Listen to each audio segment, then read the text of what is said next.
ಪ್ರೇಸಲ ಕರ್ತನಾಮಕ್ಕೆ ಸ್ತೋತ್ರವಾಗಲಿ. ಪ್ರಿಯ ದೇವಜನರೇ, ಈ ದಿನವನ್ನು ಅಂದರೆ ಈ ವಿಶ್ರಾಂತಿಕರವಾದ ಈ ದಿನಕ್ಕಾಗಿ ನಾವು ಮೊದಲಾಗಿ ನಮ್ಮ ದೇವರಾದ ಕರ್ತನಿಗೆ ಸ್ತೋತ್ರ ಸಲ್ಲಿಸುವ. ಯಾಕಂದ್ರೆ ನಮ್ಮ ಆಯುಷ್ ಕಾಲಕ್ಕೆ ಈ ದಿನವನ್ನು ದೇವರಾದ ಕರ್ತನು ಕೂಡಿಸಿಕೊಟ್ಟು ಈ ದಿನ ಕರ್ತನಿಗೆ ಅದು ಬೆಲೆಯುಳ್ಳದೆಂಬುದಾಗಿ, ಅಂದರೆ ದೇವರಾದ ಕರ್ತನು ನಮಗೆ ಆರೋಗ್ಯ ಕೊಟ್ಟು ಬಲ ಕೊಟ್ಟು ಶಕ್ತಿಯಿಂದ ತುಂಬಿಸಿ ಇವತ್ತು ಜೀವದಲ್ಲಿ ನಮ್ಮನ್ನು ನಿಲ್ಲಿಸುವಂತೆ ಮಾಡಿದಂಥ ಜೀವ ಸ್ವರೂಪನಾದ ದೇವರಾದ ಕರ್ತನನ್ನು ನಾನು ನೀವುಗಳು ಸ್ತುತಿಸಿ ಕೊಂಡಾಡಬೇಕು. ನಾನು ನೀವು ದೇವರನ್ನು ಆರಾಧಿಸಬೇಕು. ನಾನು ನೀವು ದೇವರಾದ ಕರ್ತನನ್ನು ಮಹಿಮೆ ಪಡಿಸಬೇಕೆಂಬುದಾಗಿ ದೇವರಾದ ಕರ್ತನು ಈ ದಿನವನ್ನು ನಮಗೆ ಕೂಡಿಸಿ ಕೊಟ್ಟಿದ್ದಾನೆ. ಪ್ರಿಯರೇ, ಇಂದಿನ ದಿನದಲ್ಲಿ ಪ್ರಿಯ ದೇವಜನರೇ, ಲೋಕದಲ್ಲಿ ನೋಡುವಂತ ವೇಳೆಯಲ್ಲಿ ಎಷ್ಟೆಷ್ಟು ದೊಡ್ಡ ಜನತೆ, ಎಷ್ಟೆಷ್ಟು ಹಣಗಳಿರ್ಬೋದು, ಕೋಟ್ಯಾನುಕೋಟಿ ಹಣ ಸಂಪಾದನೆ ಇರ್ಬೋದು, ಆಸ್ತಿ ಇರ್ಬೋದು, ಬೆಳ್ಳಿ ಬಂಗಾರಗಳಿರ್ಬೋದು, ಒಂದು ವೇಳೆ ಎಷ್ಟೋ ಜನರ ವಜ್ರಗಳು ಕೂಡ ಇರ್ಬೋದು. ಆದರೆ ಯಾವುದು ಕೂಡ ನಿಮ್ಮ ಜೀವವನ್ನು ಉಳಿಸಲಿಕ್ಕೆ ಯಾವುದು ಕೂಡ ಸಾಧ್ಯವೇ ಇಲ್ಲ. ಒಂದು ವೇಳೆ ಡಾಕ್ಟರ್ಸ್ ಅವರು ಹೇಳ್ಬೋದು, ಇಷ್ಟು ಲಕ್ಷ ಖರ್ಚಾಗ್ತದೆ, ಅಷ್ಟು ಲಕ್ಷ ಖರ್ಚಾಗ್ತದೆ, ಹಾಗೆ ಮಾತ್ರ ಇವರ ಜೀವವನ್ನು ಉಳಿಸಬಹುದು, ಈಗ ಇಮಿಡಿಯೇಟ್ ಆಪರೇಷನ್ ಆಗಬೇಕು, ಇಷ್ಟು ಹಣ ಕಟ್ಟಬೇಕು ಎಂಬುದಾಗಿ ಹೇಳುವಂತ ವೇಳೆಯಲ್ಲಿ ಜೀವಗೋಸ್ಕರವಾಗಿ ಆ ಒಂದು ಜೀವ ಉಳಿಸಿಕೊಳ್ಳುವುದಕ್ಕಾಗಿ ಬೇಕಾಗಿ ಪ್ರಿಯ ದೇವಜನರು ಎಷ್ಟೋ ಜನರು ಎಲ್ಲೆಲ್ಲಿನ ಸಾಲ ಆದರೂ ಮಾಡಿಕೊಂಡು ಒಂದು ಜೀವ ಉಳಿಬೇಕೆಂಬುದಾಗಿ ಪ್ರಯಾಸ ಪಡ್ತಾರೆ. ಆದರೆ ಜೀವವನ್ನು ಕೊಡಲಿಕ್ಕೆ ಶಕ್ತಿ ಉಳ್ಳ ದೇವರಾತ್ಮನು ಒಬ್ಬನೇ ಹೊರತು ಯಾವ ವೈದ್ಯರಿಂದಲೂ ಸಾಧ್ಯ. ವೈದ್ಯರ ಹಸ್ತವನ್ನು ದೇವರಾದ ಕರ್ತನು ಆಶೀರ್ವದಿಸಿ ಯಾವುದೇ ಆಪರೇಷನ್ ಅವರು ಮಾಡುವಾಗಲೂ ಕೂಡ ಅವರ ಹಸ್ತದ ಮೇಲೆ ದೇವರಾದ ಕರ್ತನು ತನ್ನ ಕೃಪೆಯನ್ನು ನಡೆಸಬೇಕೆ ಹೊರತು ಅವು ಯಾವ ಮನುಷ್ಯನಿಂದಲೂ, ಎಷ್ಟು ದೊಡ್ಡ ವೈದ್ಯಗಾರನಿಂದಲೂ ಒಬ್ಬನ ಜೀವವನ್ನು ಉಳಿಸಲಿಕ್ಕೆ ಸಾಧ್ಯ ಇಲ್ಲ. ಪ್ರಿಯ ದೇವಜನರೇ, ಎಷ್ಟೋ ವೈದ್ಯರು ಎಷ್ಟು ಜನರ ರೋಗದ ಸಮಯದಲ್ಲಿ ಈ ಹಾಸ್ಪಿಟಲ್ಗಳಲ್ಲಿ ನೋಡುವಾಗ ಕೊನೆಯದಾಗಿ ನಮ್ಮಿಂದ ಎಲ್ಲ ನಾವು ಪ್ರಯತ್ನ ಮಾಡಿದೆವು, ಇಲ್ಲಿ ಎಷ್ಟೋ ಲಕ್ಷ ಖರ್ಚಾಯಿತು, ಆಯಿತು, ಇನ್ನು 20%, ಇನ್ನು 10%, ನಮ್ಮಿಂದ ಏನು ಮಾಡಲಿಕ್ಕೆ ಆಗುವುದಿಲ್ಲ, ಇನ್ನು ಏನು ಅದ್ಭುತ ಮಾಡಿದ್ರು ದೇವರು ನೋಡಿ. Hallelujah, hallelujah. ಮನುಷ್ಯನಿಂದ ಒಬ್ಬನ ಪ್ರಾಣವನ್ನು ಉಳಿಸಲಿಕ್ಕೆ ಸಾಧ್ಯ ಇಲ್ಲ. ದೇವರು ಅವನ ಮೂಲಕವಾಗಿದ್ದುಕೊಂಡು ಉಳಿಸಲಿಕ್ಕೆ ಸಾಧ್ಯ. ನಾನು ನನ್ನದು ನನ್ನಿಂದ ಎಂಬುದಾಗಿ ಯಾರಿಂದಲೂ ಸಾಧ್ಯ ಇಲ್ಲ ಪ್ರಿಯರೇ. ನಮ್ಮ ಜೀವ ಸ್ವರೂಪನಾದ ನಮ್ಮ ದೇವರಾದ ಕರ್ತನಿಂದ ಮಾತ್ರ ಸಾಧ್ಯ. ಪ್ರಿಯ ದೇವಜನರೇ, ವೈದ್ಯರು ಕೂಡ ಕೈ ಬಿಡುವಂತ ಒಂದು ಸಮಯ ಬರ್ತದೆ. ಆದರೆ ನಾನಾಗ್ಲಿ ನೀವಾಗ್ಲಿ ಜೀವ ಸ್ವರೂಪನಾದ ದೇವರಾದ ಕರ್ತನನ್ನೇ ಆತುಕೊಳ್ಳುವುದಾದರೆ ಎಲ್ಲ ಸಂದರ್ಭದಲ್ಲಿ ಆತನು ನಿಮ್ಮ ಜೊತೆಗಾರನಾಗಿ ಎಲ್ಲ ವಿಷಯಗಳಲ್ಲಿ ತನ್ನ ಕೃಪೆ ಎಂಬ ಹಸ್ತವನ್ನು ಚಾಚಿ ತನ್ನ ಆತ್ಮನ ಮೂಲಕವಾಗಿ ಆತನು ನಡೆಸುವನಾಗಿದ್ದಾನೆ.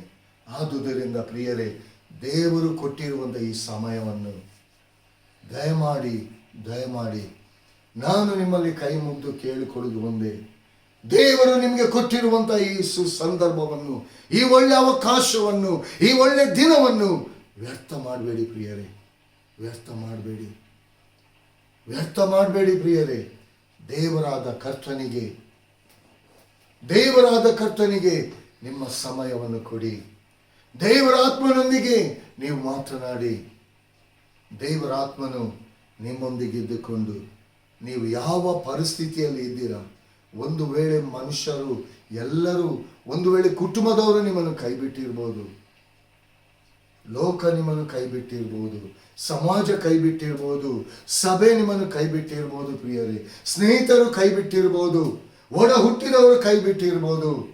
ಆದರೆ ಒಂದು ಸತ್ಯ, ಒಂದು ಹಸ್ತ ಮಾತ್ರ ಆ ಪರಲೋಕದ ತಂದೆಯಾದ ದೇವರ ಒಂದು ಹಸ್ತ ನಿಮಗೋಸ್ಕರ ಚಾಚಲ್ಪಟ್ಟಿದೆ. ಆ ಪರಿಶುದ್ಧವುಳ್ಳ ಆ ಹಸ್ತದ ಕೆಳಗೆ, ಆ ತ್ರಾಣ ಶಕ್ತಿಯುಳ್ಳ ಆ ಹಸ್ತದ ಕೆಳಗೆ ನಿಮ್ಮನ್ನು ನೀವು ತಗ್ಗಿಸಿಕೊಂಡು ದೇವರ ಬಳಿಗೆ ನೀವು ಬರುವುದಾದರೆ ದೇವರಾದ ಕರ್ತನು ತನ್ನ ಉನ್ನತವಾದ ಮಹಿಮೆಯುಳ್ಳ ಕಾರ್ಯಗಳನ್ನು ಆತನು ಮಾಡಲು ಶಕ್ತನಾಗಿದ್ದಾನೆ. ಪ್ರಿಯ ದೇವಜನರೇ, ನೀವು ಯಾವ ಸ್ಥಿತಿಗತಿಯಲ್ಲಿ ಇರ್ಬೋದು, ಯಾವ ರೋಗದಿಂದ ನೀವು ಬಳಲುತ್ತಿರ್ಬೋದು, ಯಾವ ನೋವಿನಿಂದ ನೀವು ಒದ್ದಾಡ್ತಿರ್ಬೋದು, ಯಾವುದೇ ಒಂದು ಕಷ್ಟದ ಫೈನಾನ್ಷಿಯಲ್ ಪ್ರಾಬ್ಲಮ್ ಇಂದ ನೀವು ಒದ್ದಾಡ್ತಿರ್ಬೋದು, ಇದರೆಲ್ಲದರಿಂದ ನಿಮ್ಮನ್ನು ಹೊರಗೆ ತರಲಿಕ್ಕೆ, ನಿಮ್ಮನ್ನು ಈ ಎಲ್ಲ ಪ್ರಾಬ್ಲಮ್ ಇಂದ ಹೊರಗೆ ತರಲಿಕ್ಕೆ ಜೀವ ಸ್ವರೂಪನಾದಂಥ ದೇವರಾದ ಕರ್ತನಿಂದ ಮಾತ್ರ ಸಾಧ್ಯ. ಆತನ ಒಂದು ಕ್ಷಣದಲ್ಲಿ ಎಲ್ಲ ಕಾರ್ಯವನ್ನು ಮಾಡಲು ಶಕ್ತನಾಗಿರುವಂಥ ದೇವರು. ಇಂಥ ದೇವರಾದ ಕರ್ತನನ್ನು ಪ್ರಿಯರೇ, ಈ ದಿನದಲ್ಲಿ ನಿಮ್ಮ ಹೃದಯ ಎಂಬ ಬಾಗಿಲನ್ನು ಆತನು ತಟ್ಟುತ್ತಾ ಇದ್ದಾನೆ. ಆತನು ನಿಮ್ಮ ಹೃದಯದ ಬಾಗಿಲನ್ನು ತಟ್ಟುವಂತ ಆ ಶಬ್ದವನ್ನು ನೀವು ಕೇಳುವುದಾದರೆ, ಮಗನೇ ಮಗಳೇ, ಪ್ರಿಯ ಸಹೋದರ ಸಹೋದರಿ, ಈ ದಿನ ಅದು ನಿಮ್ಮದಾಗಿದೆ. ಈ ದಿನ ನಿಮ್ಮದಾಗಿದೆ. ಓ ನಾನು ನಾಳೆ ನೋಡ್ತೀನಿ, ಓ ನಾನು ನಾಡ್ದು ನೋಡ್ತೀನಿ, ಮುಂದಿನ ದಿನ ನೋಡ್ತೀನಿ ಎಂಬುದಾಗಿ ಹೇಳುವುದಾದರೆ ಒಂದು ಕ್ಷಣದಲ್ಲಿ ಏನಾಗಿ ಹೋಗ್ತದೆ ಎಂಬುದಾಗಿ ಯಾರಿಗೂ ಗೊತ್ತಿಲ್ಲ ಪ್ರಿಯರೇ. ಆದುದರಿಂದ ನಿಮ್ಮನ್ನು ಅತಿಶಯವಾಗಿ ಪ್ರೀತಿ ಮಾಡುವಂಥ, ನಿಮಗೋಸ್ಕರ ತನ್ನ ಪ್ರಾಣವನ್ನೇ ಕೊಟ್ಟಂಥ ಜೀವ ಸ್ವರೂಪನಾದಂಥ ಯೇಸುವಿನ ಬಳಿಗೆ ನೀವು ಬನ್ನಿ. ನಿಮ್ಮ ಪ್ರಾಣ, ಆತ್ಮ, ಶರೀರವನ್ನು ದೇವರ ಹಸ್ತಕ್ಕೆ ಒಪ್ಪಿಸಿಕೊಳ್ಳಿ.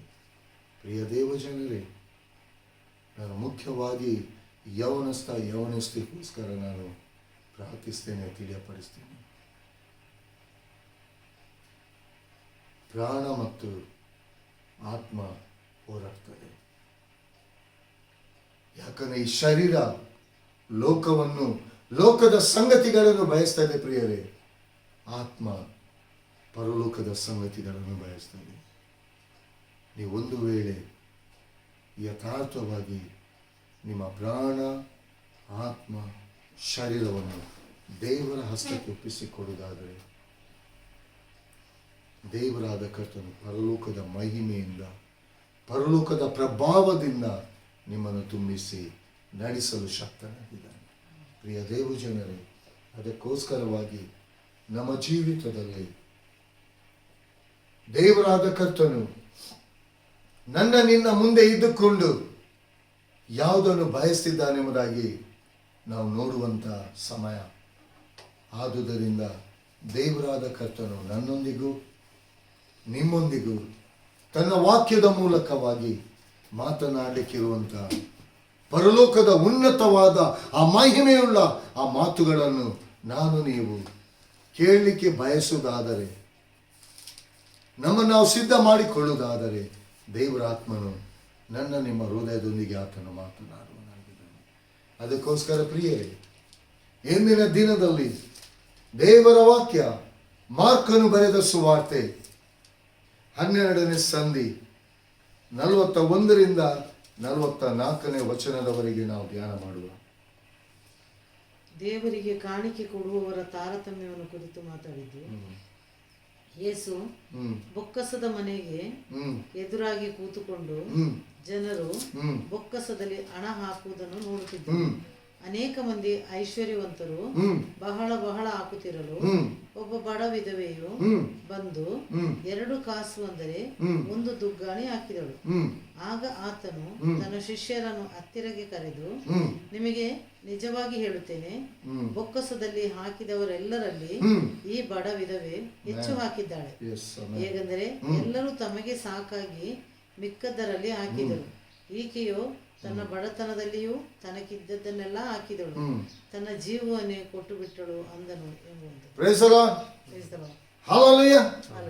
ಪ್ರಿಯ ದೇವಜನರೇ, ಇಲ್ಲಿ ದೇವರಾದ ಕರ್ತನು ನಿನ್ನ ಯೇಸು ಕರ್ತನು ನಿನ್ನ ಹೃದಯವನ್ನು ಶೋಧಿಸ್ತಾನೆಂಬುದಾಗಿ ಪರೀಕ್ಷಿಸಿ ಪರಿಶೋಧಿಸಿ ತಿಳಿದುಕೊಳ್ಳುವಂಥ ದೇವರು ಎಂಬುದಾಗಿ ಈ ವಾಕ್ಯದ ಮೂಲಕ ನಾವು ತಿಳ್ಕೊಳ್ಳಿಕ್ಕೆ ಸಾಧ್ಯ.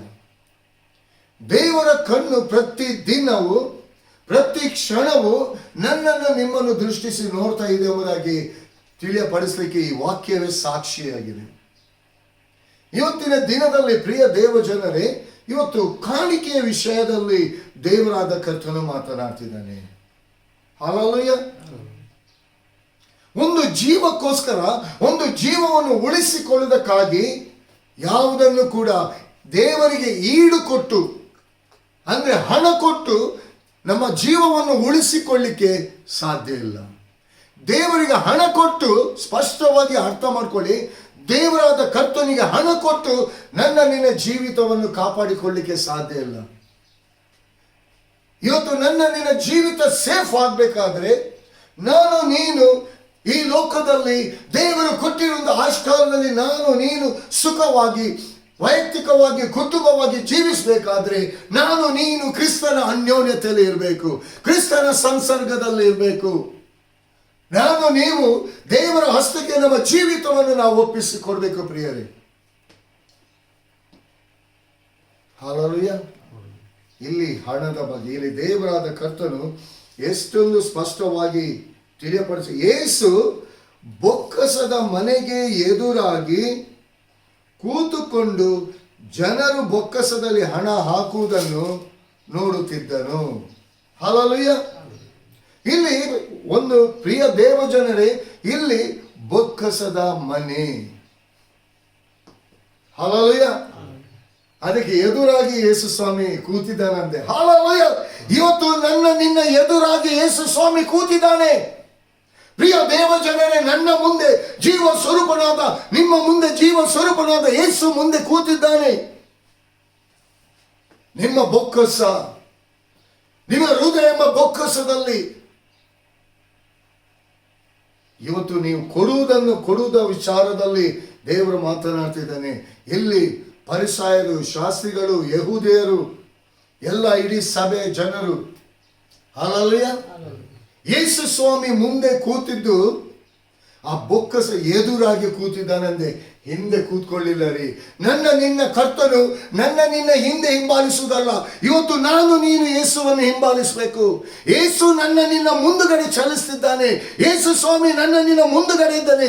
ಯಾಕಂದ್ರೆ ನಿನ್ನ ಮುಂದೆ ಇರುವಂತ ಎಲ್ಲ ಪ್ರಾಬ್ಲಮ್ಸ್ ಅನ್ನು, ದಿನ್ಯಗಳನ್ನು ಡಿಸ್ಟ್ರಾಯ್ ಮಾಡಿ ಹಾಕ್ಲಿಕ್ಕೆ ಶಾನಾಂಕೋ ರಾಮಾಂದಿರಿವಿಯ ಯಾವ ಮನುಷ್ಯನಿಂದ ಬಿಡಿಸ್ಲಿಕ್ಕೆ ಅಸಾಧ್ಯ ಅಲ್ಲ. ಒಂದು ವೇಳೆ ಪ್ರಿಯ ದೇವ ಜನರೇ, ಇವತ್ತು ನೀವು ರೋಗದಲ್ಲಿ ಅನೇಕ ಜನರು ಇರ್ಬೋದು, ಅನೇಕ ಬಲಹೀನತೆಯಲ್ಲಿರ್ಬೋದು, ಅನೇಕ ಕಷ್ಟದಲ್ಲಿ, ಸಂಕಟದಲ್ಲಿ, ಹಿಂಸೆಯಲ್ಲಿ, ವೇದನೆಯಲ್ಲಿ ನಿಮ್ಮವರು ಎಂಬುದಾಗಿ ಹೇಳಿಕೊಂಡವರು ಇವತ್ತು ನಿಮ್ಮನ್ನು ಕೈ ಬಿಟ್ಟಿರ್ಬೋದು. ನಿಮ್ಮ ಬಗ್ಗೆ ಅವಹೇಳನವಾದ ಮಾತುಗಳನ್ನು ನಿಮ್ಮ ವಿಷಯದಲ್ಲಿ ಮಾತನಾಡ್ತಿರ್ಬೋದು. ಅಯ್ಯೋ ದೇವರೇ, ನಾನು ಏನು ತಪ್ಪು ಮಾಡಿದ್ದೀನಿ, ಯಾಕೆ ನನ್ನ ಜೀವಿತದಲ್ಲಿ ಹೀಗೆ ಎಂಬುದಾಗಿ ನೀವು ಆಲೋಚನೆ ಮಾಡ್ತಿರ್ಬೋದು. ಆದರೆ ಒಂದು ತಿಳ್ಕೊಳ್ಳಿ, ನಿಮ್ಮ ಮುಂದೆ ಯೇಸು ಇದ್ದಾನೆ. ನಿಮ್ಮ ಮುಂದೆ ಯೇಸು ಇದ್ದಾನೆ. ಆ ಎಲ್ಲ ಪ್ರಾಬ್ಲಮ್ಸ್ ಇಂದ ನಿಮ್ಮನ್ನು ಹೊರಗೆ ತರಲಿಕ್ಕೆ ಯೇಸು ಸ್ವಾಮಿ ನಿಮ್ಮ ಮುಂದೆ ಎದುರಾಗಿ ಕೂತಿದ್ದಾನ್ರಿ. ಆ ಯೇಸು ಸ್ವಾಮಿಗೆ ಎದುರಾಗಿ ಕೂತಿರುವಂತ ನಿಮ್ಮ ಹೃದಯ ಎಂಬ ಬೊಕ್ಕಸದಲ್ಲಿ ಯೇಸು ಸ್ವಾಮಿಗೆ ಪ್ರಾರ್ಥನೆ ಎಂಬ ಜೀವಿತವನ್ನು ನೀವು ಹಾಕುವುದಾದರೆ, ನಿಮ್ಮ ಜೀವಿತ, ನಿಮ್ಮ ಲೈಫ್ ಅನ್ನು ಯೇಸು ಸ್ವಾಮಿಗೆ ನೀವು ಕೊಡುವುದಾದರೆ, ಇವತ್ತು ಇಲ್ಲಿ ದೇವರ ವಾಕ್ಯ ಹೇಳ್ತದೆ ಪ್ರಿಯರೇ, ಸ್ಪಷ್ಟವಾಗಿ ಹೇಳ್ತದೆ. ಇಲ್ಲಿ ದೇವರ ವಾಕ್ಯ ಸ್ಪಷ್ಟವಾಗಿ ಹೇಳ್ತದೆ, ಎಲ್ಲರೂ ಮಿಕ್ಕಾದಲ್ಲಿ ಕೊಡ್ತಿದ್ರು. ಹಲೋ, ಮಿಕ್ಕಾದರಲ್ಲಿ ಕೊಡ್ತಿದ್ರು. ಅಂದ್ರೆ ಇವತ್ತು ದೇವರ ವಾಕ್ಯ, ದೇವರ ಸನ್ನಿಧಾನಕ್ಕೆ ಬರಲಿಕ್ಕೆ ಯಾರಿಗೂ ಮನಸ್ಸಿಲ್ಲ. ಪ್ರಿಯ ದೇವ ಜನರೇ, ಇವತ್ತಿನ ದಿನದಲ್ಲಿ ದೇವರ ವಾಕ್ಯ ಹೇಳ್ತದೆ ಮಿಕ್ಕಾದರಲ್ಲಿ. ಅಂದ್ರೆ ಇವತ್ತು ದೇವರ ವಿಷಯದಲ್ಲಿ ಎಲ್ಲ ಆಲಸ್ಯ, ಅಲಕ್ಷ್ಯತನ. ಅಂದ್ರೆ ದೇವರ ವಾಕ್ಯವನ್ನು ಕೇಳಲಿಕ್ಕೆ, ದೇವರ ಆಲಯಕ್ಕೆ ಹೋಗ್ಲಿಕ್ಕೆ, ದೇವರ ಸನ್ನಿಧಾನಕ್ಕೆ ಹೋಗ್ಲಿಕ್ಕೆ ಆಲಸ್ಯ. ಮಿಕ್ಕಾದರಲ್ಲಿ ಯಾವಾಗಲಾದರೂ ಒಮ್ಮೆ ಹೋಗಿ ಬಂದರೆ ಸಾಕು. ಯಾಕೆ? ನಮ್ಮ ಹತ್ರ ಹಣ ಇದೆ, ಆರೋಗ್ಯ ಇದೆ, ಬಲ ಇದೆ, ಶಕ್ತಿ ಇದೆ. ನಾನು ನಾನು ನಾನು ಎಂಬುದಾಗಿ ಹೇಳಿಕೊಂಡು ಇವತ್ತು ನೀವು ಎಲ್ಲಿ ಬಲಹೀನರಾಗಿ ಹೋಗ್ತಿದ್ದೀರಿ ಎಂಬುದಾಗಿ ನಿಮಗೆ ಗೊತ್ತಿಲ್ಲ ಪ್ರಿಯರೇ. ಸೈತಾನನು ನಿಮ್ಮನ್ನು ಮೋಸತನದಲ್ಲಿ ನಿಮ್ಮ ಜೀವಿತವನ್ನು ಮೋಸ ಮಾಡ್ತಿದ್ದಾನೆ ಪ್ರಿಯರೇ. ಇಲ್ಲಿ ಯೇಸು ಸ್ವಾಮಿ ಆ ಯೆರೂಸಲೇಮ್ ಆಲಯದಲ್ಲಿ ಆ ಭಂಡಾರಕ್ಕೆ ಎದುರಾಗಿ ಆತನು ಕೂತಿದ್ದಾನೆ. ಒಬ್ಬೊಬ್ಬರ ಹೃದಯದಲ್ಲಿ ಏನು ನಡೀತಿದೆ, ಯಾವ ರೀತಿಯಾಗಿ ಅವರು ಕಾಣಿಕೆ ಕೊಡ್ತಿದ್ದಾರೆ ಎಂಬುದಾಗಿ ಯೇಸು ಸ್ವಾಮಿ ನೋಡ್ತಿದ್ದಾನೆ. ಇವತ್ತು ಅವರ ಜೀವಿತವನ್ನು ಕೊಡ್ತಿಲ್ಲ. ಮಿಕ್ಕಾದನು ಅಂದರೆ ಯಾವಾಗಲಾದರೂ ಹೋದರೂ ತೊಂದರೆ ಇಲ್ಲ. ಕೆಲವರೆಲ್ಲ ಆಲಯಕ್ಕೆ ಬರುವಂಥದ್ದು ಇನ್ನೇನು ಆಮೇನಾಗಬೇಕು ಹಾಗೆ ಬರ್ತಾರೆ. ಇನ್ನು ಕೆಲವರು ಮುಕ್ಕಾಲು ಮೆಸೇಜ್ ಎಲ್ಲ ಆಗಿರ್ತದೆ ಆಗ ಬರ್ತಾರೆ. ಇನ್ನು ಕೆಲವರು ಅರ್ಧದಲ್ಲಿ ಬರ್ತಾರೆ. ಯಾಕಂದರೆ ಇದು ಮಿಕ್ಕಾದರಲ್ಲಿ ನಿನ್ನ ಜೀವಿತದಲ್ಲಿ ಇವತ್ತು ನಿಮ್ಮ ಜೀವಿತವನ್ನು ತೋರಿಸ್ತಾ ಇದೆ ಪ್ರಿಯರೇ. ನೀವು ಮಿಕ್ಕಾದನ್ನು ಇಲ್ಲಿ ಯಹೂದ್ಯರು, ಫರಿಸಾಯರು, ಶಾಸ್ತ್ರಿಗಳು ಕೊಡುವಂಥ ರೀತಿಯಲ್ಲಿ ಯೇಸುವಿಗೆ ನೀವು ಕಾಣಿಕೆಯನ್ನಾಗಿ, ಅಂದರೆ ಇಲ್ಲಿ ನಾನು ಹೇಳುವಂಥದ್ದು ಒಂದು ಕಾಣಿಕೆ ಅಂದರೆ ಹಣದ ರೂಪವಾಗಿ ಅಲ್ಲ. ಇವತ್ತು ಯೇಸು ಸ್ವಾಮಿ ನಿಮ್ಮನ್ನೇ ಬಯಸಿದ. ಇಲ್ಲಿ ಬಡ ವಿಧವೆ ಒಬ್ಳು ಇದ್ಲು, 2 ಕಾಸು ರೀ, 2 ಕಾಸು. ಒಂದು ಅವಳು, ಇನ್ನು ಅವಳ ಜೀವಿತ. ಈ 2 ಕಾಸು ಮಾತ್ರ. ಒಂದು ಅವಳು, ಇನ್ನೊಂದು ಅವಳ ಜೀವಿತ. ಈ 2 ಕಾಸು ಅದು 2 ಒಂದಾಗಿತ್ತು. ಹಲೋ, ಈ 2 ಕಾಸು ಒಂದು ಅವಳು, ಒಂದು ಅವಳ ಜೀವಿತವಾಗಿತ್ತು. ಈ 2 ಒಂದಾಗಿ ಅವಳ ಜೀವಿತದಲ್ಲಿ ಇತ್ತು. ಯಾವಾಗ ಆ ಒಂದು ತನ್ನ ಜೀವಿತವನ್ನೇ ಅದಕ್ಕೆ ಹಾಕಿಬಿಟ್ಲು. ಇಲ್ಲಿ ಯೇಸು ದೇವರ ವಾಕ್ಯ ಹೇಳ್ತದೆ, ಅವಳ ಜೀವವನ್ನೇ ಅವಳು ಕೊಟ್ಲು ಎಂಬುದಾಗಿ. ಅಂದರೆ ಯೇಸುವಿಗೋಸ್ಕರವಾಗಿ ಇಲ್ಲಿ ಯೇಸು ತನ್ನ ಮುಂದೆ ನಿಂತಿದ್ದಾನೆ. ಯೇಸು ನನ್ನ ಜೀವಿತದಲ್ಲಿ ಇದ್ದಾನೆ. ನನಗೆ ಈ ಲೋಕದ ಯಾವ ಸಂಗತಿಗಳು ನನಗೆ ಬೇಡ, ನನ್ನ ಯೇಸು ಸ್ವಾಮಿ ಮಾತ್ರ ನನಗೆ ಇದ್ರೆ ಸಾಕು. Hallelujah, hallelujah. ಇಲ್ಲಿ ಬಡ ವಿಧವೆ ವಿಚಾರದಲ್ಲಿ ದೇವರು ವಾಕ್ಯ ಹೇಳ್ತಾ ಇದ್ರಿ. ಇವತ್ತು ಆ ಬಡ ವಿಧವೆಗೆ ಬೇರೆ ಯಾರು ಇಲ್ಲ ರೀ. ಆ ಬಡವಿಗೆ ಅವಳ ಜೀವಿತದಲ್ಲಿ ಯೇಸುವನ್ನು ಬಿಟ್ಟರೆ ಬೇರೆ ಯಾರು ಇಲ್ಲ. ಅವಳ ಜೀವಿತಕ್ಕೆ ಯೇಸು ಸಿಕ್ಕಿಬಿಟ್ಟಿದ್ದಾನೆ. ಯೇಸುವಿಗೆ ತನ್ನ ಜೀವಿತವನ್ನು ಕೊಟ್ಟು ಬಿಟ್ಟಿದ್ದಾಳೆ. ಅವಳ ಜೀವಿತವನ್ನು ಆ ಯೇಸು ಸ್ವಾಮಿ ರೂಪಿಸ್ತಾರೆ. ಹಲ್ಲೆಲೂಯಾ. ಪ್ರಿಯ ದೇವ ಜನರೇ, ಇವತ್ತು ಎಷ್ಟೋ ಜನರು ಈ ಕಾಣಿಕೆ ವಿಚಾರದಲ್ಲಿ, ನೀವು ಕಾಣಿಕೆ ಹಾಕುವುದರಲ್ಲಿ ನಾನು ತಪ್ಪು ಎಂಬುದಾಗಿ ಹೇಳುವುದಿಲ್ಲ. ನೀವು ಕೊಡುವಂಥವ್ರಿಗೆ, ಸೇವಕರಿಗೆ ಕೊಡಬಹುದು, ಸೇವೆಗೆ ಕೊಡಬಹುದು. ನೀವು ಹೋಗುವಂಥ ಸಭೆಗೆ ನೀವು ಕಾಣಿಕೆಯನ್ನು ಹಾಕಿ. ಅದು ಹಾಕುವುದಕ್ಕಿಂತ ಮುಂಚೆ ಫಸ್ಟ್ ಆಫ್ ಆಲ್ ನಿಮ್ಮನ್ನೇ ದೇವರಿಗೆ ಸಮರ್ಪಿಸಿರಿ. ದೇವರಿಗೆ ನಿಮ್ಮನ್ನು ನೀವು ಸಮರ್ಪಿಸಿರಿ. ನಿಮ್ಮೊಳಗೆ ಬೇಡವಾದ ಆಲೋಚನೆಗಳು, ಬೇಡವಾದ ಕಾರ್ಯಗಳನ್ನು ಇಟ್ಟುಕೊಂಡು ದೇವರಿಗೆ ಕೊಡುವಂಥ ಸಮಯವನ್ನು ನೀವು ಕದ್ದುಕೊಂಡು, ಬರೀ ನಾನು ಕಾಣಿಕೆ ಕೊಟ್ಟರೆ ಸಾಕು ಎಂಬುದಾಗಿ ಹೇಳಿದೆ, ದೇವರು ನನ್ನನ್ನು ಆಶೀರ್ವದಿಸ್ತಾರೆ ಎಂಬುದಾಗಿ ನೀವು ತಿಳ್ಕೊಂಡ್ರೆ ಅದು ಶುದ್ಧ ಸುಳ್ಳು. ನೀವು ಕಾಣಿಕೆ ಕೊಡುವುದರ ಮೂಲಕ ನಿಮ್ಮ ಕುಟುಂಬವನ್ನು ಕಾಯಲಿಕ್ಕೆ ಆ ಹಣ ಸಾಧ್ಯ ಇಲ್ಲ. ನೀವು ಕೊಡುವಂಥ ಕಾಣಿಕೆ ಹಣದ ಮೂಲಕ ನಿಮ್ಮ ಜೀವಿತವನ್ನು ಕಾಪಾಡಿಕೊಳ್ಳಿಕ್ಕೆ ಸಾಧ್ಯ ಇಲ್ಲ. ನೀವು ಕೊಡುವಂಥ ಆ ಕಾಣಿಕೆಯ ಮೂಲಕ ನಿಮ್ಮ ರೋಗದಿಂದ ಬಿಡುಗಡೆ ಹೊಂದಲಿಕ್ಕೆ ಸಾಧ್ಯ ಇಲ್ಲ. ಪ್ರಿಯರೇ, ನಿಮ್ಮ ಜೀವಿತವನ್ನೇ ನೀವು ಯೇಸುವಿಗೆ ಕೊಡುವುದಾದರೆ ಇಲ್ಲ, ಇದರೆಲ್ಲದರ ಮೇಲೆ ಕಾಪಾಡಲಿಕ್ಕೆ ಶಕ್ತನು ನಿನ್ನ ಕರ್ತನು. ಪ್ರಿಯ ದೇವಜನರೇ, ಇವತ್ತಿನ ದಿನದಲ್ಲಿ ಲೋಕ ಈ ಮೋಸತನಕ್ಕೆ ಒಳಗಾಗಿ ಹೋಗಿದೆ. Praise the lord, praise the lord. ಇವತ್ತು ದೇವರಿಗೆ ಸಮಯ ಕೊಡ್ಲಿಕ್ಕೆ ಆಗ್ತಾ ಇಲ್ಲ. ಇಲ್ಲಿ ಮಿಕ್ಕಾದ್ರಲ್ಲಿ ಯಾವಾಗಲಾದರೂ ಒಂದು ನೆನಪಾದರೆ ಒಂದು ಪ್ರಾರ್ಥನೆ, ಅದು ಕೂಡ ಆ ಪ್ರಾರ್ಥನೆ ಯಾವ ರೀತಿ ಮಾಡಬೇಕೆಂಬುದಾಗಿ ಗೊತ್ತಿಲ್ಲ. ಇನ್ನು ಕೆಲವರು ಆ ಪ್ರಾರ್ಥನೆ ಮಾಡುವ, ಇನ್ನು ಎಷ್ಟೋ ಜನರು ಆ ಬುಕ್ಕನ್ನು, ಪ್ರಾರ್ಥನೆ ಪುಸ್ತಕವನ್ನು ಓದಿ ಪ್ರಾರ್ಥನೆ ಮಾಡುವವರಿದ್ದಾರೆ. ಯಾಕಂದರೆ ಮಿಕ್ಕಾದರಲ್ಲಿ ಕೊಡುವುದರಿಂದ ನಿನ್ನ ಜೀವಿತದಲ್ಲಿ ದಿನಕ್ಕೆ 24 ತಾಸುಗಳನ್ನು ದೇವರು ನಿನಗೆ ಕೊಟ್ಟಿದ್ದಾನೆ. ಇದರಲ್ಲಿ ಉತ್ತಮವಾದದನ್ನು ನೀನು ಯೇಸು ಸ್ವಾಮಿಗೆ ಯಾವುದನ್ನು ನೀನು ಕೊಡ್ತಾ ಇದೆಯಾ? ಇವತ್ತು ನೀನು ತಂದು ಹಾಕುವಂತ ಕಾಣಿಕೆ ದೇವರಿಗೆ ಬೇಡ, ನಿನ್ನ ಹೃದಯ ದೇವರಿಗೆ ಬೇಕು. ನಿನ್ನ ಪರಿಶುದ್ಧವಾದ ಹೃದಯ ದೇವರಿಗೆ ಬೇಕು. ನಿನ್ನ ಹೃದಯದಲ್ಲಿ ವಾಸಿಸಲಿಕ್ಕೆ ದೇವರಿಗೆ ಬೇಕು. ನಿನ್ನ ಜೀವಿತವನ್ನು, ನಿನ್ನ ಕುಟುಂಬ ಜೀವಿತವನ್ನು ರೂಪಿಸಲಿಕ್ಕೆ ಯೇಸುವಿಗೆ ನಿನ್ನ ಹೃದಯ ಬೇಕು. ಒಂದು ವೇಳೆ ಇವತ್ತು ಸಭೆಗಳಲ್ಲಿ ನೀವು ದೊಡ್ಡ ಸ್ಥಾನಮಾನದಲ್ಲಿ ಇರ್ಬೋದು, ನಿಮ್ಮ ಹತ್ರ ಕೋಟಿ ಹಣ ಇರ್ಬೋದು, ಇಂಪಾರ್ಟೆಂಟ್ ಕಾರುಗಳಿರ್ಬೋದು, ಬೆಳ್ಳಿ ಬಂಗಾರಗಳಿರ್ಬೋದು, ಬೆಳ್ಳಿ ವೈಡೂರ್ಯಗಳಿರ್ಬೋದು. ಪ್ರಿಯರೇ, ಏನೇ ಇರಲಿ ಅದು ಎಲ್ಲವೂ ತೃಣಕ್ಕೆ ಸಮಾನ. ದೇವರ ಮುಂದೆ ಯಾವುದಕ್ಕೂ ಸಮಾನ ಇಲ್ಲ ಅದು. ಇವತ್ತು ಅದನ್ನೆಲ್ಲ ನೀನು ಸಂಪಾದಿಸಿ ಇರುವುದಾದರೆ, ಅದೆಲ್ಲವೂ ನಿಮ್ಮಲ್ಲಿ ಇರುವುದಾದರೆ, ಯೇಸು ನಿಮ್ಮೊಂದಿಗೆ ಇರುವುದರಿಂದ, ಯೇಸು ಸ್ವಾಮಿ ನಿಮ್ಮನ್ನು ಆಶೀರ್ವದಿಸ್ತಾ ಇರುವುದರಿಂದ, ಇನ್ನು ಕೆಲವರು ನಾನು ನನ್ನದು ನನ್ನಿಂದ ಇವತ್ತು ತನ್ನ ಬಲದನ್ನು ಕೊಚ್ಚಿಕೊಳ್ತಿದ್ದಾರೆ. ಒಂದೇ ಒಂದು ಕ್ಷಣದಲ್ಲಿ ನಿಮ್ಮ ಜೀವಿತದಲ್ಲಿ ಏನಾಗ್ತದೆ ಎಂಬುದಾಗಿ ನಿಮಗೆ ಗೊತ್ತಿರದೇ ಇರ್ಬೋದು. ಪ್ರಿಯ ದೇವಜನರೇ, ಇವತ್ತು ಲೋಕದಲ್ಲಿ ಏನೇನೋ ನಡೀತಾ ಇದೆ ಪ್ರಿಯರೇ. ಇವತ್ತು ಎಷ್ಟೋ ಯೌವನಸ್ಥರು ಈ ಲೋಕದ ದುರಾಶೆಗಳಿಗೆ, ಈ ಲೋಕದ ಸೈತಾನನ ಮೋಸಕ್ಕೆ ಒಳಗಾಗಿ ಇವತ್ತು ಜೀವಿತವನ್ನು ಕಳ್ಕೊಳ್ತಿದ್ದಾರೆ. ಪ್ರಿಯ ತಂದೆ ತಾಯಿಗಳೇ, ನಿಮ್ಮ ಮಕ್ಕಳಿಗೋಸ್ಕರವಾಗಿ ನೀವು ಪ್ರಾರ್ಥಿಸಿರಿ. ನಿಮ್ಮ ಜೀವಿತದಲ್ಲಿ ಉತ್ತಮವಾಗಿರುವಂತಹ ನಿಮ್ಮನ್ನೇ ಯೇಸುವಿಗೆ ಕೊಡಿ. ನಾನು ಈ ಸೇವಕರಿಗೆ ಅಷ್ಟು ಕೊಟ್ಟೆ, ನಾನು ಈ ಸಭೆಗೆ ಅಷ್ಟು ಕೊಟ್ಟೆ, ಆ ಸೇವೆಗೆ ಇಷ್ಟು ಕೊಟ್ಟೆ.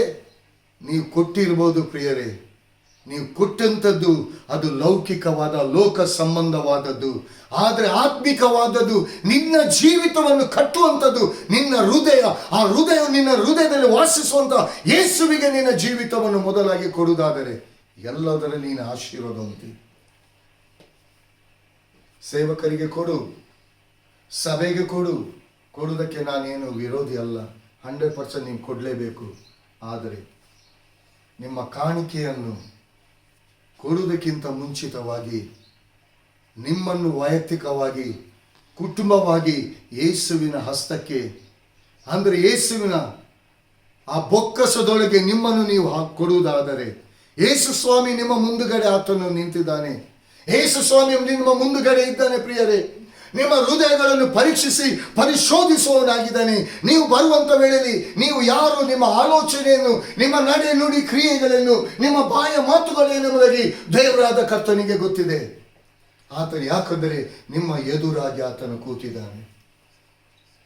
ಎದುರು ಕೂತಿರುವಂತ, ನಿಮ್ಮ ಎದುರಲ್ಲಿ ಇರುವಂತ, ನಿಮ್ಮ ಮುಂದುಗಡೆ ಚಲಿಸುವಂತ ಆ ಯೇಸುವನ್ನು ಒಂದು ಕ್ಷಣ ದೇವರು ತನ್ನ ವಾಕ್ಯದ ಮೂಲಕ ನಿಮ್ಮೊಂದಿಗೆ ಮಾತನಾಡುವಾಗ ಆ ವಾಕ್ಯದ ಮೂಲಕ ಯೇಸುವನ್ನು ನೀವು ನೋಡುವುದಾದರೆ, ಆ ವಾಕ್ಯವೆಂಬಾತನಿಗೆ ನಿಮ್ಮ ಜೀವಿತವನ್ನು ನೀವು ಒಪ್ಪಿಸಿಕೊಡುವುದಾದರೆ, ನಿಮ್ಮ ಜೀವಿತದಲ್ಲಿ ನೀವು ಎಲ್ಲಿ ಕೂಡ ಹೋದರೂ ನೀವು ಸಕ್ಸಸ್ ಆಗ್ತೀರ, ನೀವು ಆಶೀರ್ವಾದ ಹೊಂದ್ತೀರ. ಎಲ್ಲಿ ಹೋದರೂ ದೇವರಾದ ಕರ್ತನು ನಿಮ್ಮನ್ನು ಎಲ್ಲರ ಮುಂದೆ ನಿಮ್ಮನ್ನು ಸ್ಥಾಪಿಸ್ತಾನೆ.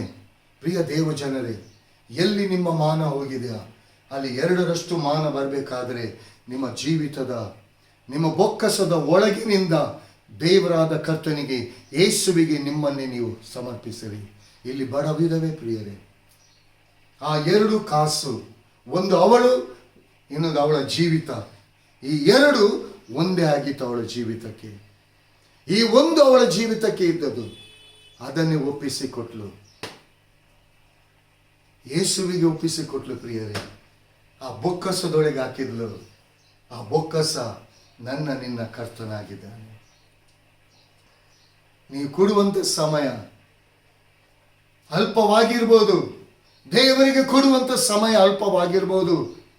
ನೀವು ಪ್ರಾರ್ಥನೆ ವಿಜ್ಞಾಪನೆ ಮಾಡುವಂಥದ್ದು ಅದು ಶಕ್ತಿ ಉಳ್ಳದಾಗಿರುವುದಾದರೆ, ನೀವು ಕೊಡುವಂತಹ ಸಮಯವನ್ನು ದೇವರಿಗೆ ಎಂಬುದಾಗಿ ನೀವು ಮೊದಲ ಸ್ಥಾನವನ್ನು ನೀವು ಕೊಡುವುದಾದರೆ, ನಿಮ್ಮ ಜೀವಿತದಲ್ಲಿ ಎಲ್ಲಿ ನಿಮ್ಮ ಮಾನ ಹೋಗಿದ ಅದೇ ಸ್ಥಳದಲ್ಲಿ 2ರಷ್ಟು ನಿಮಗೆ ಮಾನ ಬರ್ತದೆ. ಪ್ರಿಯರೇ, 2ರಷ್ಟು ಮಾನ ಬರ್ತದೆ.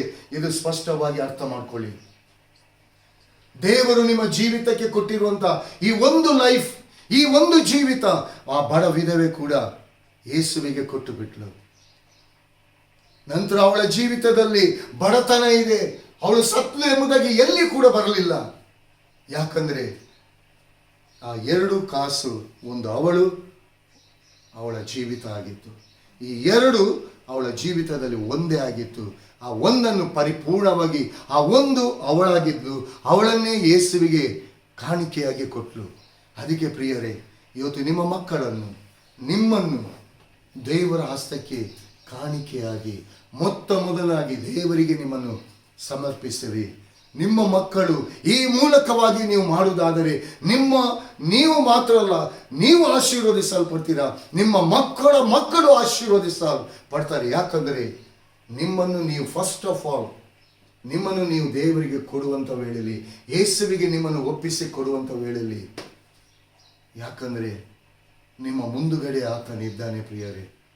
ಆತನ ಮುಂದೆ ಯಾರು ಕೂಡ ನಾಟಕ ಮಾಡಲಿಕ್ಕೆ ಸಾಧ್ಯ ಇಲ್ಲ. ಮನುಷ್ಯರ ಮುಂದೆ ಸುಳ್ಳು ಹೇಳ್ಬೋದು, ಮೋಸ ಮಾಡ್ಬೋದು, ಅನ್ಯಾಯ ಮಾಡ್ಬೋದು, ವಂಚನೆ ಮಾಡ್ಬೋದು, ಎಲ್ಲ ಮಾಡ್ಬೋದು. ಆದರೆ ಯೇಸುವಿನ ಮುಂದೆ ಮಾತ್ರ ಮಾಡಲಿಕ್ಕೆ ಸಾಧ್ಯ ಇಲ್ಲ.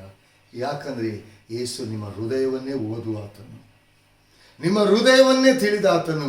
ನೀವು ಯಾರು, ಏನು, ಎಂಥದ್ದು, ಮನುಷ್ಯರ ಮುಂದೆ ನೀತಿವಂತರೆಂಬುದಾಗಿ ಆ ವೇಷವನ್ನು ನೀವು ಹಾಕಿಕೊಂಡಿರ್ಬೋದು, ಆದರೆ ದೇವರ ಮುಂದೆ ಅದು ಆಗಲಿಕ್ಕೆ ಸಾಧ್ಯ ಇಲ್ಲ. ನೀವು ಯಾರೆಂಬುದಾಗಿ ಆ ಯೇಸುವಿಗೆ ಗೊತ್ತಿದೆ. ಎಲ್ಲಿ ಬಡ ವಿಧವೆ ಪ್ರಿಯರೇ, ತನ್ನ ಜೀವಿತವನ್ನೇ ಯೇಸುವಿಗೆ ಕೊಟ್ಟು ಬಿಟ್ಲು. ಪ್ರಿಯ ದೇವಜನರೇ, ನಾವಿಲ್ಲಿ ದೇವರ ವಾಕ್ಯವನ್ನು ನಾವು ನೋಡುವಾಗ, ಎಲಿಯ ಪ್ರವಾದಿ ಇದ್ದ, ಅಲ್ಲಿ ಬಡ ವಿಧವೆ ಒಂದು ಸ್ಥಳದಲ್ಲಿದ್ದು, ಬಡ ವಿಧವೆ ಯಾರೆಂಬುದಾಗಿ ಎಲಿಯನಿಗೆ ಗೊತ್ತಿರಲಿಲ್ಲ, ಎಲಿಯನು ಯಾರೆಂಬುದಾಗಿ ಆ ವಿಧವೆಗೆ ಗೊತ್ತಿರಲಿಲ್ಲ. ಆದರೆ ಒಂದು ದಿನ ತನ್ನ ಪ್ರವಾದಿಯಾದ ಎಲಿಯನನ್ನು ದೇವರಾದ ಕರ್ತನು ಆ ವಿಧವೆಯನ್ನು, ಆ ಮನೆಯ ಎಣ್ಣೆ ಹಿಟ್ಟನ್ನು, ಅವಳ ಜೀವಿತವನ್ನು ಆಶೀರ್ವದಿಸೋದಕ್ಕೋಸ್ಕರ ಇಲ್ಲಿ ಪ್ರವಾದಿಯಾದ ಎಲಿಯನನ್ನು ದೇವರಾದ ಕರ್ತನು ಏನು ಮಾಡಿದ್ರು? ಇಲ್ಲಿ ಬಡ ವಿಧವೆ ಮನೆಗೆ ಕಳಿಸಿ. ಇಲ್ಲಿ ಬಡ ವಿಧವೆ ಪ್ರವಾದಿಯನ್ನು ನೋಡಿ ಹೇಳ್ತಾರೆ, ಅಯ್ಯ, ಈ ಒಂದು ಮೊಗೆ ಇಟ್ಟು. ಎಲಿಯನು ಹೇಳ್ತಾನೆ, ನನಗೆ ಒಂದು ರೊಟ್ಟಿ ನೀನು ಮಾಡಿತಾ, ಒಂದು ರೊಟ್ಟಿ ಮಾಡಿಕೊಡು ಎಂಬುದಾಗಿ, ನೀನು ಆಶೀರ್ವದಿಸಲ್ಪಡ್ತೀಯ ಎಂಬುದಾಗಿ ಎಲಿಯನು ಹೇಳಿಲ್ಲ. ಒಂದು ರೊಟ್ಟಿ ಮೊದಲಾದ ಫಸ್ಟ್ ನೀನು ಮಾಡುವಂಥ ಆ ರೊಟ್ಟಿಯನ್ನು ನನಗೆ ಕೊಡು ಎಂಬುದಾಗಿ. ಆಗ ಆ ಬಡ ವಿಧವೆ ಹೇಳ್ತಾಳೆ, ಅಯ್ಯ, ಈ ಒಂದು ಮೊಗೆ ಹಿಟ್ಟಿರುವಂಥದ್ದು, ಇದರಲ್ಲಿ ನಾನು ನನ್ನ ಮಗನು ಈ ಒಂದು ಹೊತ್ತು ನಾವು ಮಾಡಿ ತಿನ್ಬೋದು, ನಂತರ ನಾವು ಸಾಯಲೇಬೇಕೆಂಬುದಾಗಿ. ಹಲ್ಲೆಲೂಯಾ. ಇಲ್ಲಿ ಬಡ ವಿಧವೆಯ ಜೀವಿತ ಅದು ಎಂಡ್ ಆಗ್ತಿರುವುದನ್ನು ಪರಲೋಕದ ತಂದೆಯಾದ ದೇವರು, ಆತನ ಹೃದಯವನ್ನು ನೋಡುವ ಆತನೆಂಬುದಾಗಿ ಇಲ್ಲಿ ತಿಳ್ಕೊಳ್ಳಿಕ್ಕೆ ಸಾಧ್ಯ ಪ್ರಿಯರೇ. ಅವಳ ಲೈಫನ್ನು ಕಟ್ಟುವುದಕ್ಕಾಗಿ, ಆ ಬಡ ವಿಧವೆ ಕುಟುಂಬ ಜೀವಿತವನ್ನು ರೂಪಿಸುವುದಕ್ಕಾಗಿ ಇಲ್ಲಿ ಪ್ರವಾದಿಯನ್ನು ಬಡ ವಿಧವೆ ಮನೆಗೆ ಕಳಿಸಿದ್ದಾರೆ. ದೊಡ್ಡ ಐಶ್ವರ್ಯವಂತರ ಮನೆಗೆ ದೇವರಾದ ಕರ್ತನ ಕಳಿಸಲಿಲ್ಲ, ವಿಧವೆ ಮನೆಗೆ. ಇಲ್ಲಿ ವಿಧವೆ ಎಷ್ಟು ವಿಧೇಯಳಾಗ್ತಾಳೆ ಅದನ್ನು ನೋಡಿದ. ಇಲ್ಲಿ ಎಲಿಯನು ಹೇಳಿದಂಥ ಮಾತಿಗೆ ಆ ಬಡ ವಿಧವೆ ಉಬೆಯಾದಳು. ಒಂದು ರೊಟ್ಟಿ ಮಾಡಿ, ಒಂದು ತಂಬಿಗೆ ನೀರನ್ನು ಕೊಟ್ಟಳು. ಎಲಿಯನು ಹೇಳಿಲ್ಲ, ನೀನು ನನಗೆ ರೊಟ್ಟಿ ಮಾಡಿ ಕೊಟ್ಟಿಯಲ್ಲ, ನೀರು ಕೊಟ್ಟಿಯಲ್ಲ, ನೀನು ಆಶೀರ್ವದಿಸಲ್ಪಡ್ತೀಯ ಎಂಬುದಾಗಿ ಹೇಳಿಲ್ಲ. ಎಲಿಯನು ಪ್ರವಾದಿ ಅದನ್ನು ತಿಂದ, ಅದನ್ನು ಕುಡ್ದ, ಅದನ್ನು ಹೋದ. ಆದರೆ ಪ್ರವಾದಿಯನ್ನು ಕಳಿಸಲ್ಪಟ್ಟಂತ ಆ ಪರಲೋಕದ ತಂದೆಯಾದ ದೇವರನ್ನೇ ಇಲ್ಲಿ ಬಡ ವಿಧವೆ ಘನಪಡಿಸಿದ್ಲು, ವಿಧೇಯಳಾದ್ಲು. ಅವಳ ಜೀವಿತದಲ್ಲಿ ಹಲ್ಲೆಲೂಯಾ 4 ತಲೆಮಾರು ಕೂಡ ಅದು ಮುಗಿದು ಹೋಗಲಿಲ್ಲ. ಆ ಹಿಟ್ಟು ಅವಳ ಜೀವಿತದಲ್ಲಿ ಎಂದಿಗೂ ಮುಗಿದು ಹೋಗಲಿಲ್ಲ ಪ್ರಿಯರೇ. ಅದೇ ರೀತಿಯಾಗಿ ಇವತ್ತು ನಿಮ್ಮ ಜೀವಿತದಲ್ಲಿ, ಓ ನನ್ನ ಜೀವಿತ ಇನ್ನು ಏನೆಂಬುದಾಗಿ ನನಗೆ ಗೊತ್ತಿಲ್ಲ, ಕೆಲಸ ಕಾರ್ಯಗಳಿಲ್ಲ, ಕಷ್ಟದಲ್ಲಿದ್ದೇನೆ, ಇನ್ನು ಮನೆಯವರು ನನ್ನನ್ನು ಹಂಗಿಸ್ತಿದ್ದಾರೆ, ಅವಮಾನ ಮಾಡ್ತಿದ್ದಾರೆ, ನನಗೆ ಮದುವೆ ಆಗ್ತಿಲ್ಲ, ಸರಿಯಾದ ನನಗೆ ಕೆಲಸ ಇಲ್ಲ, ಅನೇಕ ರೀತಿಯಲ್ಲಿ ಒಂದು ವೇಳೆ ನಿಮ್ಮ ದೇಹದಲ್ಲಿ ಬಲಹೀನತೆಗಳಿರ್ಬೋದು, ಅದರ ಮೂಲಕ ಜನರ ಮುಂದೆ ಹೋಗ್ಲಿಕ್ಕೆ ನಿಮಗೆ ನಾಚಿಕೆ ಆಗ್ತಿರ್ಬೋದು. ಆದರೆ ಒಂದು ಸತ್ಯ, ದೇವರಾದ ಕರ್ತನು ಪ್ರಿಯರೇ ನಿಮ್ಮ ಜೀವಿತದಲ್ಲಿ ಬೆಳಕಾಗಿದ್ದುಕೊಂಡು ನಿಮ್ಮ ಮುಂದೆ ಇದ್ದಾನೆ. ನಿಮ್ಮ ಸ್ಥಿತಿಗತಿಗಳನ್ನು ಆತನು ತಿಳಿದಾತನಾಗಿದ್ದಾನೆ. ನಿಮ್ಮ ಪರಿಸ್ಥಿತಿಗಳನ್ನು ಆತನು ತಿಳಿದಾತನಾಗಿದ್ದಾನೆ. ನಿಮ್ಮ ಹೋರಾಟವನ್ನು ಆತನು ನೋಡ್ತಿದ್ದಾನೆ. ನಿಮ್ಮ ನೋವನ್ನು ಆತನು ನೋಡ್ತಿದ್ದಾನೆ ಪ್ರಿಯರೇ. ನಿಮ್ಮ ಬಲಹೀನತೆಗಳನ್ನು ಕೂಡ ಆತನು ನೋಡ್ತಿದ್ದಾನೆ. ಒಂದು ವೇಳೆ ನೀವು ಎನಿಸ್ತಿರ್ಬೋದು, ನನಗೆ ಯಾರೂ ಇಲ್ಲ, ನನ್ನನ್ನು ಎಲ್ಲರೂ ಕೈ ಬಿಟ್ಟಿರ್ಬೋದು. ಎಸ್, ನೀವು ಅನಿಸ್ತಿರುವಂಥದ್ದು ಅದು ಸತ್ಯವೇ. ಆದರೆ ಪರಲೋಕದ ತಂದೆಯಾದ ದೇವರಿಗೆ ನಿಮ್ಮನ್ನು, ನಿಮ್ಮ ಜೀವಿತವನ್ನು, ಆ ಬಡ ವಿಧವೆ 2 ಕಾಸು, ಒಂದು ಅವಳ ಜೀವಿತ, ಈ 2 ಒಂದೇ ಆಗಿತ್ತು. ಈ 2 ಒಂದಾಗಿ ಮಾಡಿ ಕಾಣಿಕೆಗೆ ಹಾಕಿದ್ರು, ಯೇಸುವಿಗೆ ಸಮರ್ಪಿಸಿಕೊಟ್ಲು. ಅವಳ ಜೀವಿತ ಇದ್ದ ಹಾಗೆ ಇರಲಿಲ್ಲ. ಅವಳ ಜೀವಿತ ಆಶೀರ್ವದಿಸಲ್ಪಟ್ಟಿತು. ನಿಮ್ಮನ್ನು ಆಶೀರ್ವದಿಸೋದಕ್ಕೋಸ್ಕರವಾಗಿ, ನಿಮ್ಮನ್ನು ಉದ್ಧರಿಸುವುದಕ್ಕೋಸ್ಕರವಾಗಿ, ನಿಮ್ಮ ಕಷ್ಟದಿಂದ ಬಿಡಿಸುವುದಕ್ಕೋಸ್ಕರವಾಗಿ, ನಿಮ್ಮ ರೋಗದಿಂದ ಗುಣಪಡಿಸುವುದಕ್ಕೋಸ್ಕರವಾಗಿ, ನಿಮ್ಮ ಜೀವಿತವನ್ನು ರೂಪಿಸುವುದಕ್ಕೋಸ್ಕರವಾಗಿ ಒಂದು ಹಸ್ತ ನಿಮ್ಮ ಮುಂದುಗಡೆ ಇದೆ. ಅದು ಬಲಗೈ ಪ್ರಿಯರೇ. ಯೆಶಾಯನು ಬರೆದ ಪ್ರವಾದನೆ ಗ್ರಂಥ 41ನೇ ಸಂಧಿ 10ನೇ ವಚನ ಹೇಳ್ತದೆ, ನೀನಂತೂ ಹೆದರಬೇಡ, ನಾನೇ ನಿನ್ನೊಂದಿಗಿದ್ದೇನೆ, ದಿಗ್ಭ್ರಮೆಗೊಳ್ಳದಿರು, ನಾನೇ ನಿನ್ನ ದೇವರು, ಹೌದು ನಾನು ನಿನಗೆ ಸಹಾಯ ಮಾಡುತ್ತೇನೆ, ನನ್ನ ಧರ್ಮದ ಬಲಗೈಯನ್ನು ನಿನಗೆ ಆಧಾರವಾಗಿ ಕೊಡುತ್ತೇನೆ ಎಂಬುದಾಗಿ ದೇವರ ವಾಕ್ಯ ಹೇಳ್ತಾರೆ. ಪ್ರಿಯ ದೇವಜನರೇ, ಆಧಾರವಾಗಿರುವಂಥ ಆ ಕೃಪೆ ಎಂಬ ಹಸ್ತವನ್ನು, ಅದನ್ನು ನೀವು ಎದುರು ನೋಡ್ತಿದ್ದೀರಾ, ಆ ಲೋಕದ ಸಂಗತಿಗಳನ್ನು ನೋಡ್ತಿದ್ದೀರಾ? ಪ್ರಿಯ ದೇವಜನರೇ, ಈ ಸಮಯ ನಿಮ್ಮದು. ದೇವರು ಈ ಸಮಯ ನಿಮಗೆ ಕೊಟ್ಟಿದ್ದಾನೆ. ನಿಮ್ಮ ಹೃದಯ ಎಂಬ ಬಾಗಿಲಲ್ಲಿ ನಿಂತು ತಟ್ಟುತ್ತಾ ಇದ್ದಾನೆ. ನಿಮ್ಮ ಜೀವಿತ ಕ್ರಮ ಆಗಬೇಕು. ಸೈತಾನನು ಮೋಸಕರವಾದ ರೀತಿಯಲ್ಲಿ ನಿಮ್ಮ ಜೀವಿತವನ್ನು ನಾಶ ಮಾಡಲಿಕ್ಕೆ ನೋಡ್ತಿದ್ದಾನೆ. ಅವನ ವಂಚನೆಗೆ ಒಳಗಾಗಿ ಹೋಗಬೇಡಿ, ಅವನ ಮೋಸಕ್ಕೆ ಒಳಗಾಗಿ ಹೋಗಬೇಡಿ ಪ್ರಿಯರೇ. ದೇವರು ಕೊಟ್ಟಿರುವಂಥ ಒಂದು ಲೈಫ್, ಒಂದು ಜೀವಿತ, ಅದು ನಿಮ್ಮದಾಗಿದೆ. ಕ್ರಿಸ್ತನಲ್ಲಿ ಅದು ನಿಮ್ಮದಾಗಿದೆ. ಆ ಜೀವಿತವನ್ನು ಕ್ರಿಸ್ತನೊಂದಿಗೆ ಇದ್ದುಕೊಂಡು ಕ್ರಿಸ್ತನಿಗೆ ಸಮರ್ಪಿಸಿ, ಕ್ರಿಸ್ತನ ಮೂಲಕವಾಗಿ ನಿಮ್ಮ ಜೀವಿತದಲ್ಲಿ ನೀವು ಜೀವಿಸಿ. ದೇವರಾದ ಕರ್ತನು ನಿಮ್ಮನ್ನು ಆಶೀರ್ವದಿಸ್ತಾನೆ. ಅಬ್ರಹಾಮನಿಗೆ ಮಾಡಿದಂಥ ವಾಗ್ದಾನ ಎಲ್ಲವನ್ನು ನಿಮ್ಮ ಜೀವಿತದಲ್ಲಿ ಕೂಡ ನೆರವೇರಿಸುವಂತೆ ದೇವರಾದ ಕರ್ತನು ನಡೆಸ್ತಾನೆ. ಪ್ರಿಯ ದೇವ ಜನರೇ, ನಿಮ್ಮ ಜೀವಿತದಲ್ಲಿ ಆ ಬಡ ವಿಧವೆ ಪರಿಪೂರ್ಣವಾಗಿ ತನ್ನನ್ನು ಯೇಸುವಿಗೆ ಕೊಟ್ಟು ಬಿಟ್ಲು. ಅದೇ ರೀತಿಯಾಗಿ ದೇವರು ಕೊಟ್ಟಿರುವಂಥ ಈ ಆಯುಷ್ಕಾಲವನ್ನು, ದೇವರು ಕೊಟ್ಟಿರುವಂಥ ಈ ಸಮಯವನ್ನು ಪ್ರಿಯ ದೇವಜನರೇ ಹಾಳು ಮಾಡಬೇಡಿ. ನಿಮ್ಮಲ್ಲಿರುವಂಥ ಹಣ ಐಶ್ವರ್ಯವನ್ನು ಯೇಸು ಕೊಡಿ ಎಂಬುದಾಗಿ ಕೇಳ್ತಾ ಇಲ್ಲ. ನಿಮ್ಮನ್ನೇ, ನಿಮ್ಮ ಲೈಫನ್ನು ಯೇಸುವಿಗೆ ಕೊಡಿ. ಎಲ್ಲವೂ ನಿಮ್ಮ ಮೊದಲು ದೇವರ ರಾಜ್ಯಕ್ಕಾಗಿಯೂ ಅದರ ನೀತಿಗಾಗಿಯೂ ತವಕ ಪಡಿರಿ. ಉಳಿದವುಗಳೆಲ್ಲವೂ ಅವುಗಳ ಮೂಲಕ ನಿಮಗೆ ಕೊಡಲ್ಪಡ್ತದೆ ಎಂಬುದಾಗಿ ದೇವರು ವಾಕ್ಯ ಹೇಳ್ತಿದೆ. ಮೊದಲು ದೇವರು ನಿಮಗೆ ಕೊಟ್ಟಿರುವಂಥ, ದೇವರಾದ ಕರ್ತನು ನಿಮಗೆ ಕೊಟ್ಟಿರುವಂಥ ಈ ಉನ್ನತವಾದ ಒಂದು ಜೀವಿತ, ಅದು ಸೈತಾನನ ಮೂಲಕ ಮೋಸಕ್ಕೆ ಒಳಗಾದರೆ ಅದು ತಿರುಗಿ ಬರಲ್ಲ ಪ್ರಿಯರೇ. ಈ ದಿನವೇ, ಈ ಕ್ಷಣವೇ ಇದು ನಿಮ್ಮ ಸಮಯ. ದೇವರಾದ ಕರ್ತನು ನಿಮ್ಮ ಮುಂದೆ ಇದ್ದಾನೆ. ದೇವರಾದ ಕರ್ತನು ಬೊಕ್ಕಸವಾಗಿದ್ದಾನೆ. ಆ ಬೊಕ್ಕಸದೊಳಗೆ ನಿಮ್ಮನ್ನೇ ನೀವು ಸಮರ್ಪಿಸಿರಿ. ನೀವು ಉದ್ಧರಿಸಲ್ಪಡ್ತೀರಾ, ನೀವು ಆಶೀರ್ವದಿಸಲ್ಪಡ್ತೀರಾ, ನೀವು ಉನ್ನತ ಪದವಿಗೆ ನಡೆಸಲ್ಪಡ್ತೀರಾ. ನಿಮ್ಮ ಬಲಹೀನತೆಗಳು, ರೋಗಗಳು ಗುಣವಾಗ್ತದೆ. ನಿಮ್ಮ ಜೀವಿತವನ್ನು ದೇವರಾದ ಕರ್ತನು ರೂಪಿಸಿ ಉನ್ನತವಾಗಿ, ಉತ್ತಮವಾಗಿ, ಮಹಿಮೆಯುಕ್ತವಾಗಿ ಆತನು ನಡೆಸಲು ಆತನು ಶಕ್ತನಾಗಿದ್ದಾನೆ. ದೇವರು ಈ ವಾಕ್ಯಗಳನ್ನು ಆಶೀರ್ವದಿಸಲಿ. ಕರ್ತನಾಮಕ್ಕೆ ಮಹಿಮೆ ಉಂಟಾಗಲಿ. ಕರ್ತನ ಈ ವಾಕ್ಯಗಳನ್ನು ಆಶೀರ್ವದಿಸಲಿ. ಆಮೆನ್. Praise the lord.